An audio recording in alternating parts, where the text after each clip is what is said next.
become a legend, a victim of tragedy, who emerges as a symbol of justice. What the hell are you? I'm Batman. But what drives a billionaire to become a crime-fighting vigilante? You got an angry man in pain, seeking purpose in his life. And how do Batman's motivations reflect our own? He is struggling with the very things that you and I struggle with every day.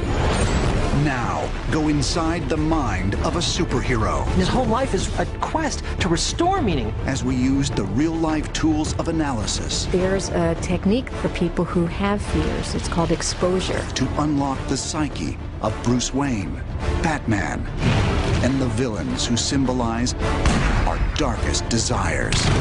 I am gonna stop you. You're just a freak, like me.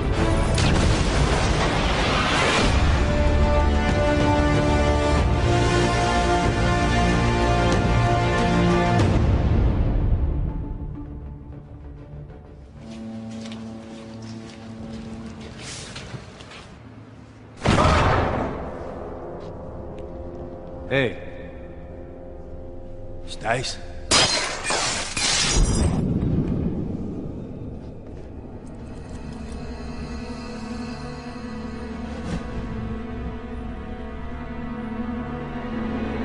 What? What the hell? Crime fighter.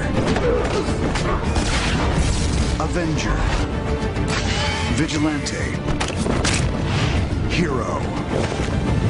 Batman is as complex as he is contradictory. Bruce. Rachel's told me everything about you. I certainly hope not. Exploring his character can be a revealing test for the viewer. Because in Batman, we can find the heroism, the fear, and the darkness inside us all. The brainchild of creator Bob Kane, Batman debuted in the pages of Detective Comics in 1939. It was the decade of the Great Depression, urban expansion, and violent crime. Since then, billionaire Bruce Wayne and his masked alter ego have been shown as everything from a mob-crushing crime fighter to a kid-friendly superhero. But by the end of the 20th century, Batman had taken on a darker, grittier, and more realistic tone as writers and filmmakers began adding layers of psychological motivation. In the 2005 motion picture Batman Begins, one of the keys to understanding Batman's psychology lies in a universal emotion: fear.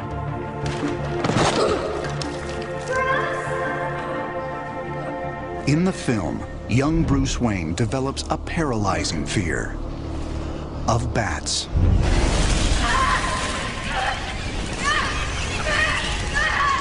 Took quite a fall, didn't we, Master Bruce? And why do we fall, Bruce? So we can learn to pick ourselves up.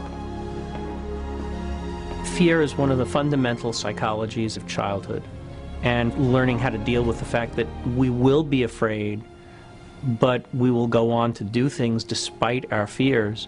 You know why they attacked you, don't you? They were afraid of you. Afraid of me? All creatures feel fear. Even the scary ones. Especially the scary ones. One of the interesting things about Batman Begins is it gave us a little more glimpse into the young Bruce Wayne. He tends to be a fearful and anxious kid, which is a very interesting choice in temperament to give him. It's almost like he's starting to have a panic attack in the play where it's a callback to the bats when he fell in the Batcave.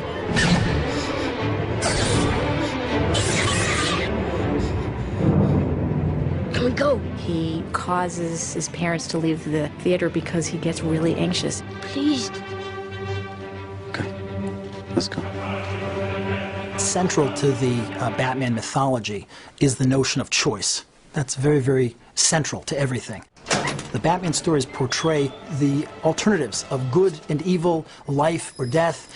In Bruce Wayne's case, he was confronted with the most horrible tragedy one could imagine. Wallace, Joey, come on, fast. That's fine. Here you go. Hey!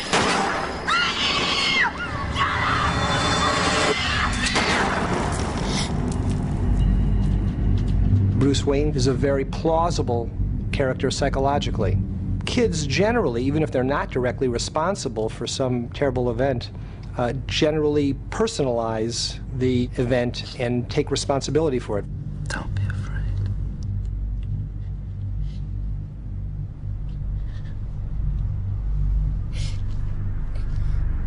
He feels guilty because his fear caused them to go into this dark alley, and they died as a result of it. The death of Bruce Wayne's parents is an integral part of the Batman mythology and was first depicted in the November 1939 issue of Detective Comics.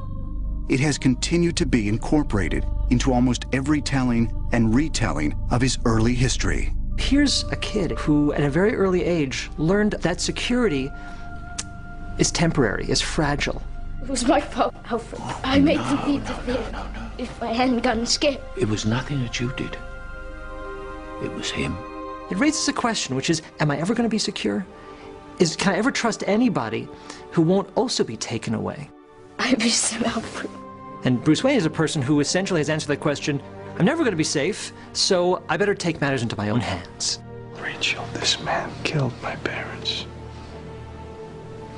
I cannot let that pass. You have the ultimate psychological moment of Batman.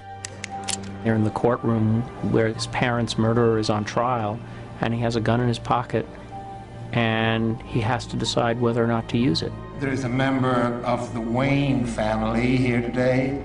Has he got anything to say? That's the character's moment of growth and judgment.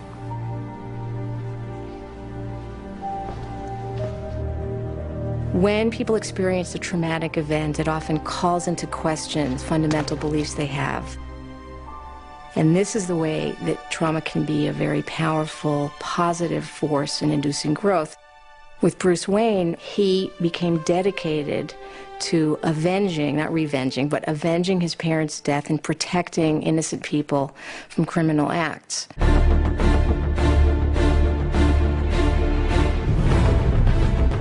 And many people, in fact, who have experienced the trauma go on and become social activists in some way. What are you seeking? The means to fight injustice, to turn fear against those who prey on the fearful. His strength derives really from this extraordinary motivation he has through the tragedy of his parents' death and his attitude to it. And so you're looking at a character who has embarked on this crusade to fight crime.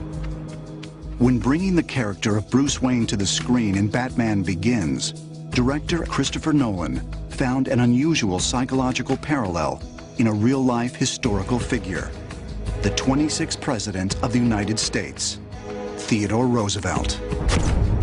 Chris said, to me, the key to understanding the character is that Bruce Wayne is Teddy Roosevelt.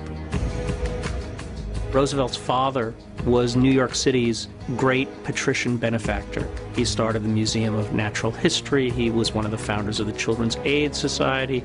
And there's a similarity to Thomas Wayne, who was the great philanthropist of Gotham City. People less fortunate than us have been enduring very hard times. So we built a new, cheap public transportation system to unite the city. Like Bruce Wayne, Teddy goes through deep family tragedy. His mother and wife die on the same day. He goes off to the Dakota Badlands, probably to kill himself.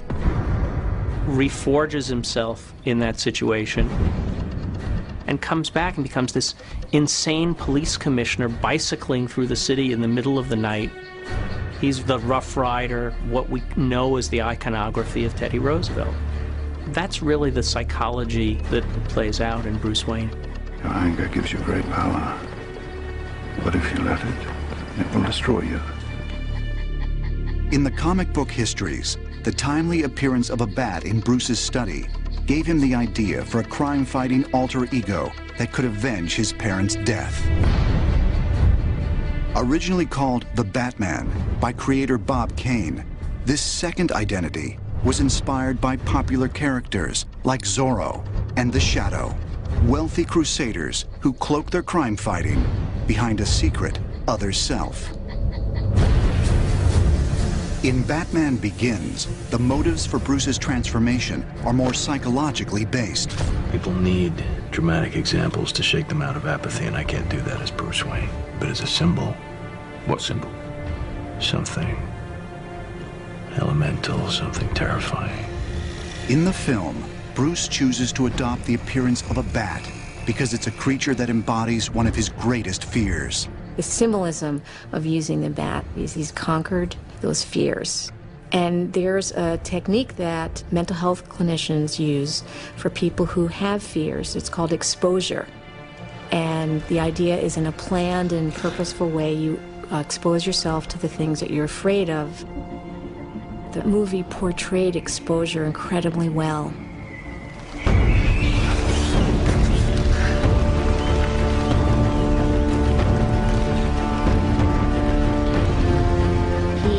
Stays with the fear until he calms down and sees that he's okay. It's just a wonderful example of how people become afraid of things and they can become unafraid of them. The murder of Thomas and Martha Wayne instilled a sense of purpose in the life of their orphaned son. But as Batman, that life is far from easy. And each day, Bruce Wayne's psyche is divided between his normal self and his secret identity, which raises a fascinating question. Who is the real person? Bruce Wayne or Batman? People are dying, Alfred. What would you have me do? Endure, Master Wayne. Take it. They'll hate you for it, but that's the point of Batman. He can be the outcast. He can make the choice that no one else can make. The right choice. For decades, Batman fans have embraced a hero whose character would unnerve us in reality. A man divided between his daytime life as a philanthropist and businessman and his nighttime crusade as a masked avenger who operates outside the law. He is trying to integrate this ever-going conflict that he has between good and evil with the person that he thinks he is, more importantly, the person he wants to be. In the early 20th century, Swiss psychiatrist Carl Jung explored the link between the conscious and the unconscious mind. Jung believed that in all of us, a struggle wages between the socially acceptable self and what Jung called the shadow side. Batman embodies the shadow side. He looks like evil. He operates like an evil guy. Where are you? Here. He operates outside society, and yet his values are the values of a virtuous man. He is a perfect union of the two sides of all of us, the good and the evil that coexist in human life. Theatricality and deception are powerful agents. You must become more than just a man in the mind of your opponent. In the film Batman Begins, Bruce's choice to take on the identity of a bat not only taps into his own childhood fears, but into the fear most people have about the flying creatures. In popular culture, a bat is a threat. It comes out at night. It's something you can't really see, but it can bite you, can suck your blood. So what Batman does is take the iconography of evil. Look at medieval paintings of devils, demons. They have often horns and bat wings. Bats in every culture except the Chinese that I know about are symbols of evil, of the dark side, of death, of Satan. And that fascinates us. People are always fascinated by evil, partially, I think, because it's an unacknowledged part of every one of us. And Batman puts that in your face. Why bats, Master Wayne? Bats frighten me. It's time my enemies shared my dread. History has a lot of examples of people taking symbols that are initially negative, initially hateful even, and getting ownership of them. In the Nazi era, homosexuals were branded or forced to wear a pink triangle. Well, in recent decades, the pink triangle has become a symbol of liberation for homosexuals. Bruce Wayne's done the same thing. He's taken a symbol of all that is scary, unpredictable, and chaotic in the night, in the world, and owned it. By the same token, you could say that the choice of the bat which is able to soar above society, upwards towards the heavens, represents this aspirational purpose or dynamic that seems to be motivating his behavior. Well, well, you took my advice about theatricality a bit literally. He's created this symbol, and that symbol can't have limits. He can't show weakness ever. And so you have the fight between what is good for Bruce Wayne and what is the right thing to do for Batman, and the two of them are not always compatible. Of course, there are other ways of channeling anger and loss, like psychotherapy. Well, why doesn't Batman just go into therapy? Why does Bruce Wayne just go into therapy and then be cured of Batman? The reality is that the Batman persona is the true persona, in our opinion, the way we handle the stories, and that Bruce Wayne is the mask. Batman's just a symbol, Rachel. No, this is your mask. Your real face is the one that criminals now fear. Which is the true man? The Bat or Bruce Wayne? Since the birth of the superhero era, a lot of psychologists have talked about the multiple roles that we play in everyday life. There's an identity that we play with our spouses, identity we play with the coworkers who work beneath us, and the coworkers who work above us. For Batman, you've got the billionaire playboy, which I think most people would say is not the real person, and that's just a persona, it's an act. Then you've got Bruce Wayne when he's not playing the playboy, and then you have Bruce Wayne when he's wearing the Batman costume. They're facets of the same core personality. Which is the real identity? Is it Bruce Wayne or is it Batman? And I think that the really cool answer, of course, would be to say, oh, it's Batman. But I think that that misses the point. What defines the character is the essential humanity that Bruce Wayne possesses. You are my greatest student. It should be you standing by my side, saving the world. I'll be standing where I belong. Between you and the people of Gotham. The core of his identity always remains Bruce, because it's his formative experience as Bruce that fuels both. Batman is a tool he puts on to accomplish what he needs to do. If Batman's true personality remains a subject of debate, so do his motives for fighting crime. History and fiction are filled with figures who remind us that one person's hero is another person's vigilante. In the letter of the law, Batman is a vigilante. He has identified the white and the black, the right and the wrong, and lives by that code much more strictly than anybody else does. Laws are open to interpretation. Batman's law is not. Where were the other drugs going? I don't know. I swear to God. Swear to me!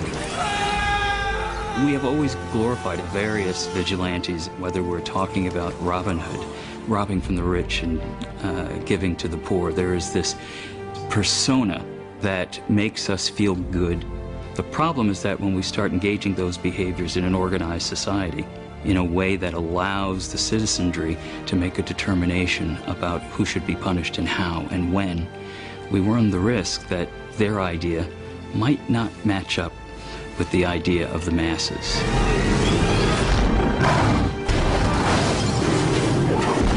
What he's doing is really outside the law. But as a citizen of Gotham, he really didn't have any choice because the law was so corrupt, he couldn't work within the law. But on the other hand, Batman has one rule. He will not take a life. I will not become an executioner. He's got systems that he orders his behavior by to try and restrain his natural instinct for violence or for revenge or whatever dark impulses that drive him. A lot of what makes him Batman is the ability to control himself, to be able to be disciplined. In many situations in life, success requires that we regulate our impulses. Somebody drives into a parking space ahead of us, and instead of ramming into him, which I'd love to do, I suppress that. I exert self-control. Self-regulation is like a muscle. We have, all of us, a muscular ability to regulate our impulses. Bruce Wayne is a man who's developed that muscle. He has worked that muscle out. So now he has a stronger capacity for self-regulation than anyone else. That's almost his superpower. The power of self-control. If you finally learn to do what is necessary, I won't kill you.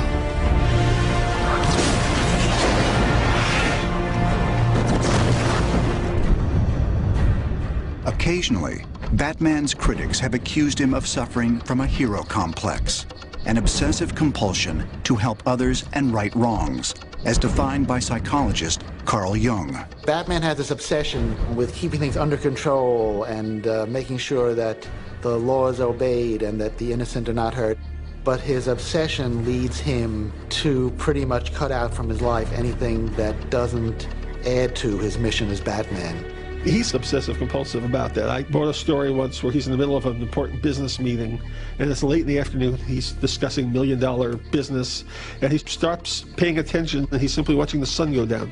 And the second the sun vanishes behind the horizon, he goes, "Meeting's over, I've got to go." He cannot stop being Batman. It's much easier to stop being Bruce Wayne. So once you understand that, then you can understand why he is motivated and why he continues to behave in the way he does. Batman's behavior includes his choice to deny himself a lasting romantic relationship. You once told me that we'd be together. Bruce, don't make me your one hope for a normal life. Did you mean it? Yes. Bruce Wayne's very capable of falling in love.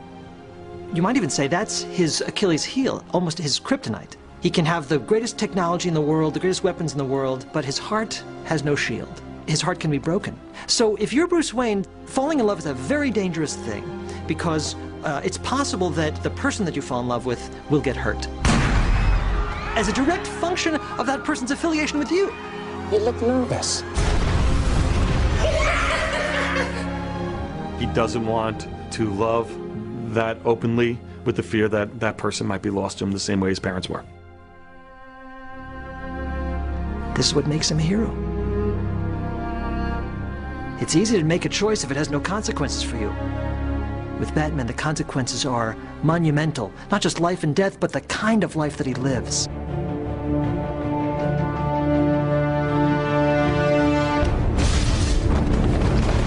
Though Batman recognizes the line dividing justice and injustice, other Gotham creatures of the night see no such distinction. There's nothing to fear. And these denizens of darkness relish the chance to perform acts of unspeakable evil. And here we go. It's okay. No one's gonna hurt you. Of course they are. Crane? No, Scarecrow. Their names have become iconic. The Joker, Scarecrow, Riddler, Penguin, Catwoman, Two-Face. In the annals of superhero history, Batman's enemies are the most psychologically scarred, walking definitions of dysfunction, whose vicious deeds often evoke the violent and perverse acts of real-life criminals. One of the most enduring things about Batman is his rogues gallery, the villains. Because, as I like to say, the rogues define the hero. The greater the threat, the greater the hero. Demonstrating everything from psychopathology to narcissism, Batman's arch-enemies also offer twisted mirror images of Batman himself. His villains, like Batman, experienced a tragedy. But he responded by saying, I'm going to spend my life restoring justice to the world. His villains didn't make that choice. There are plenty of villains that are just as obsessed, but they feel that anything bad that happened to them is something that they need to get payback from the world from, you know. Whereas Batman had the exact opposite point of view. Something bad happened to me, I'm going to make sure it never happens to anybody else. Every one of the villains takes what Batman uses as a strength and makes it a weakness. So therefore, Batman sees how his methodologies can go horribly wrong if he goes over a certain line. Penguin is bureaucracy gone bad. If Batman or Bruce Wayne let his foundation be used immorally, he could become what Penguin is. As depicted in the film The Dark Knight, Harvey Dent, also known as Two-Face, is a prime example of a Batman hero turned tragic villain. Harvey Dent is one of the great characters from the comics, and he has a fantastically interesting arc because he's somebody who starts out as a good guy. He is a DA. The night is darkest just before the dawn. But then a great tragedy happens to him and he becomes something else. You either die a hero, No! or you live long enough to see yourself become the villain. Harvey Dent ends up being scarred by one of his adversaries and completely loses his mind. And half the time he's sympathetic and compelling, and the other half he's as dangerous as a human being can be.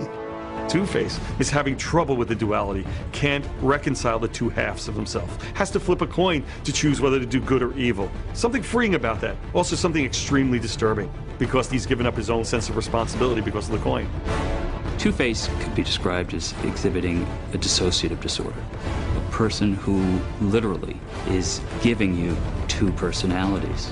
When someone begins to truly develop an alternative identity or a true alter ego, we move from what may be the normal to something much darker, much more pathologic, in fact, ultimately, quite psychotic. Other psychological ailments are clearly expressed by many of Batman's villains. The Riddler can't commit a crime without leaving behind a self-incriminating clue, the classic calling card of a narcissist.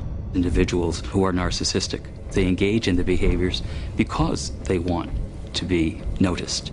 You can look at someone like Ted Bundy, who committed a series of homicides, and yet he loved that he could thumb his nose in the face of law enforcement, giving them clues of where bodies were left, pointing in many respects to himself and defying them to catch him. That type of attention-seeking behavior is narcissism. Would you like to see my mask? I use it in my experiments. In Batman Begins, the Scarecrow is one of the most terrifying of villains. These crazies, they can't stand it. A sadist in the position of power. It's just your day. We meet the Scarecrow as a doctor at Arkham Asylum.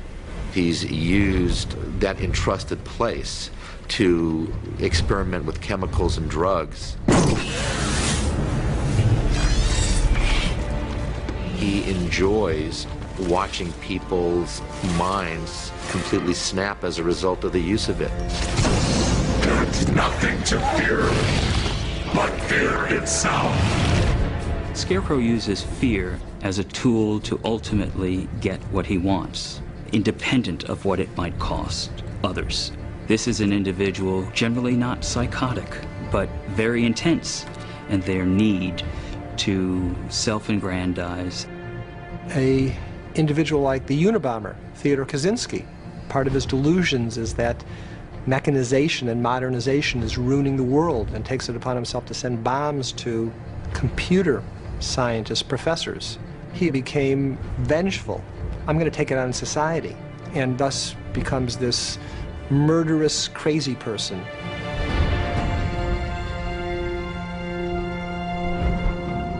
Eventually, each Batman villain ends up, however briefly, in Arkham Asylum, Gotham's institute for the criminally insane. But do villains like Scarecrow and Two-Face truly meet the legal definition of insanity? In every psychiatric text that's published, you will find nowhere on any of its pages the word insane. Because insane is a legal, not a clinical term. And here's the best example of why the public can be so confused. Jeffrey Dahmer. How can a person who kills his victims, cuts them up, has their heads in the freezer, not be crazy? And yet, he did not meet the test of insanity in Wisconsin. The test for insanity is knowing that the act was wrong and not having the ability to conform behavior. He doesn't meet that test. He did it because he wanted to. While most Batman villains operate under the influence of some form of psychosis, one rival is completely in control of her faculties. The whip-wielding jewel thief Selina Kyle, also known as Catwoman. Over the years, Batman and Catwoman have had a complicated on-again, off-again relationship. But Catwoman's villainous nature hasn't stopped Batman from pursuing her for reasons other than her crimes. Catwoman is one of the few people in the world who wouldn't be in the kind of danger your average woman would be with Batman. She's as dangerous as he is. So he found someone who's kind of his equal. Batman's well known to have had a dalliance, and more than a dalliance, with Catwoman. They have an affinity and a lot in common in terms of dressing up and jumping off rooftops. But ultimately, Catwoman, while not a terrible person, crosses a line that Bruce Wayne and Batman don't cross. Batman still operates within a moral code that's quite strict. So this is the challenge for Catwoman and Batman, as attractive as she is in all of her incarnations. He cannot accept her because even as lines between right and wrong are gray, he still sees those lines and he won't cross them. Lust, greed, revenge, and a hunger for attention are all compulsions that can lead a human being into a life of crime. But the Dark Knight's deadliest enemy is perhaps the most difficult to fathom. Armed robbery, double homicide. Got a taste for the theatrical like you. And to unlock his secrets requires a journey into the ultimate heart of darkness. A year ago, these cops and lawyers wouldn't dare cross any of you. I mean, what happened? So what are you proposing? It's simple. Kill the Batman. Of all the evildoers in Batman's universe, none is more explosive or unpredictable than the homicidal nemesis known simply as the Joker. Come on, hit me! He represents a kind of chaos, of meaninglessness, of randomness, the idea of the character of the Joker, just the luck of the cards. Here's my card. Introduced by DC Comics in 1940, the Joker initially had no backstory. Over the years, several versions of his history have been written, describing the character's maniacal metamorphosis. One involves a tragedy, in which the Joker fell into a vat of chemicals and became disfigured as a result. The accident not only changed his appearance, but also twisted his mind. You don't know what makes him tick. Maybe he won't kill you, maybe he'll hand you a $1,000 bill. He'll probably kill you, but you can't be sure. So in that way, he's a perfect villain for Batman. Most characters can justify the terrible things they do as, I'm doing this for my family, I'm doing this because the world hates me, I'm doing this because... Pick an answer. The Joker does it because I'm as nutty as a squirrel, and I'm proud of that. Some men aren't looking for anything logical. They can't be bought, bullied, reasoned, or negotiated with. Evening, Commissioner. Some men just want to watch the world burn. Let's put a smile on that face. Most criminals are motivated by the desire to gain greater wealth or gain greater power. Les, I have kids to feed. Well, you don't like falafel? Or to exact some form of revenge. There's a clear motivation which is understandable for what's prompting their behavior. In the case of somebody who's mentally ill, you can't necessarily predict what they're going to do because their motivations are not the normal ones. For example, an individual such as John Hinckley, who believed, amidst his psychosis and narcissism, that if he were to assassinate the President of the United States, Jodie Foster would fall in love with him.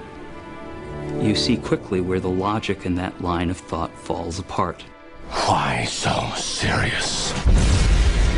And the Joker has an agenda of chaos. He's a unique villain in that he is not even necessarily after money or power or any of those traditional things. So that's really the hardest kind of evil to fight, because you can't bargain with it. Well, hello, beautiful. In The Dark Knight, the battle between Batman and the Joker is taken to the ultimate level. A little fighting here. I like that. Then you're gonna love me. I always felt, as Batman, that there was a great curiosity about this Joker, because he hadn't come across anybody like him before. This is another character, like himself, who will not compromise whatsoever. I think the Joker is the logical response to a character like Batman.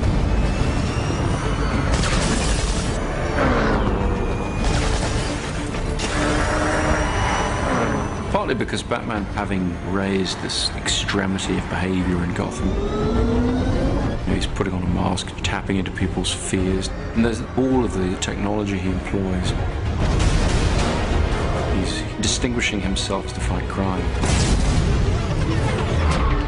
Now there's a Batman. And that immediately raises the question of, is he prepared to go outside the law? How far is he prepared to bend the rules? They are dark reflections of each other.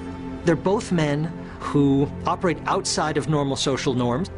They're both highly talented, highly gifted at what they do. So they have a lot in common.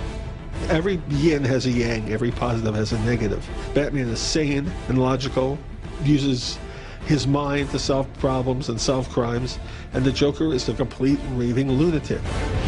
Batman says philosophically, we can acknowledge an imperfect world, we can acknowledge that we have to step outside of social norms, but that doesn't make the social norms meaningless. The Joker says the presence of random injustice means that there is no justice. The fact that innocence can be destroyed means there is no innocence. So your life is a joke. Now, when someone says your life is a joke, that's a challenge. It's not just a physical challenge, it's a moral challenge, it's an intellectual challenge. And Batman can't let that go. Because the Joker isn't just threatening him physically, he's threatening the premise of Batman's existence. That's why it's such an epic discussion that they're having. And of course, it's played out physically, it's played out in fights and punches and gunshots.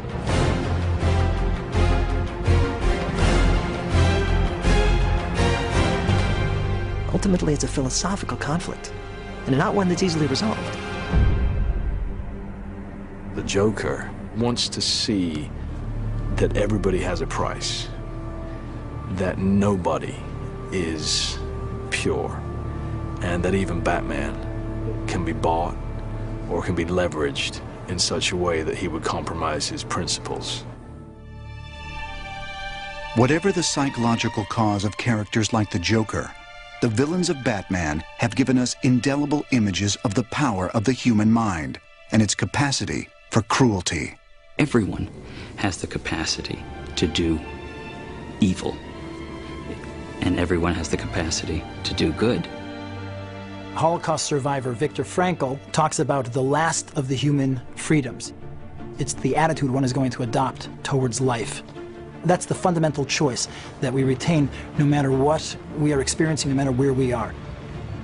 That notion of choice is fundamental to the Batman personality. I've seen now what I have to become to stop men like him. Batman represents the incredible power that one enjoys when one consistently chooses the same direction, makes the same choice and the right one, to champion good, to choose to affirm life. Beyond the thrill of his adventures, Batman gives the world something greater. His internal struggles offer insight into the origins of our own fears, the motivations behind evil acts, and the ways that an ordinary human being can become a hero. He's human.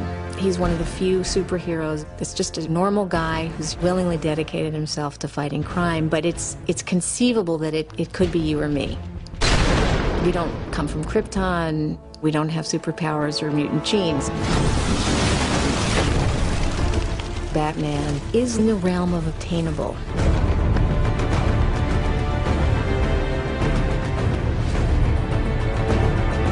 I think Batman's the most relatable of superheroes because he's not really technically a superhero. He doesn't have any superpowers except his extraordinary capacity for self-discipline. He is what we aspire to be in terms of his power, his wealth, the things that he's able to do. And because of that, we identify very heavily with this man who is struggling with the very things that you and I struggle with every day. We try to build upon our strengths, and we try to minimize those things that are weaknesses. We try to figure out what's going on in this crazy world. Batman reflects the full spectrum of emotional angst and joy and sorrow that each and every one of us experience in life. Bruce is certainly suffering, sacrificing, in many ways, from this character of Batman, who he has unleashed and who he's really unable to rein in anymore. You're getting lost inside this monster of yours. I'm using this monster to help other people just like my father did. Batman does sit on top of this mountain of anger. I think he's more in control of it than he wants his adversaries to think. He wants his adversaries to think that he might lose it at any minute and kill them, you know. Do I look like a cop? It works in his favor that you think he's completely unpredictable, which really the Batman myth speaks to. I mean, it's all about where's this thing that I never thought could happen going to come from? You know, who's going to step out of the shadows and kill somebody I love? Some people talk about Batman as a damaged individual, as a person who is still playing out his childhood wounds. I don't find that a very compelling interpretation, because that doesn't make him a hero. Makes it, if he's damaged, he's less than us. Batman's a hero, he's more than us. I find compelling the interpretation that says, here's a man who faced tragedy, and he made some choices to rise above it. He used that tragedy to improve himself and to improve the world.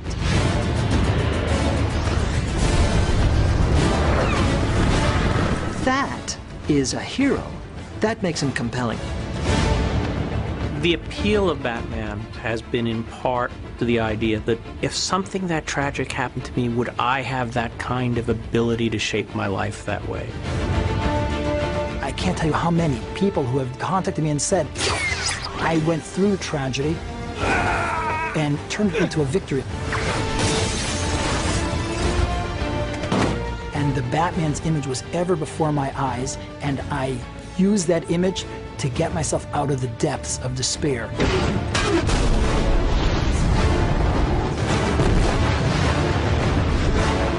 He's flying on rooftop!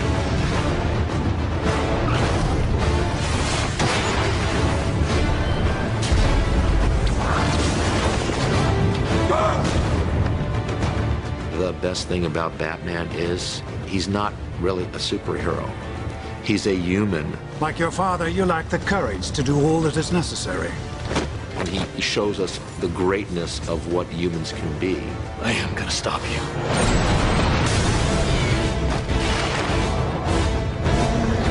The reason the Batman is a hero is because he's on our side.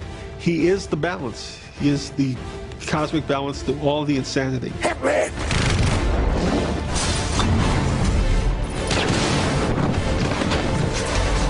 Batman says, we can make meaning in a difficult world.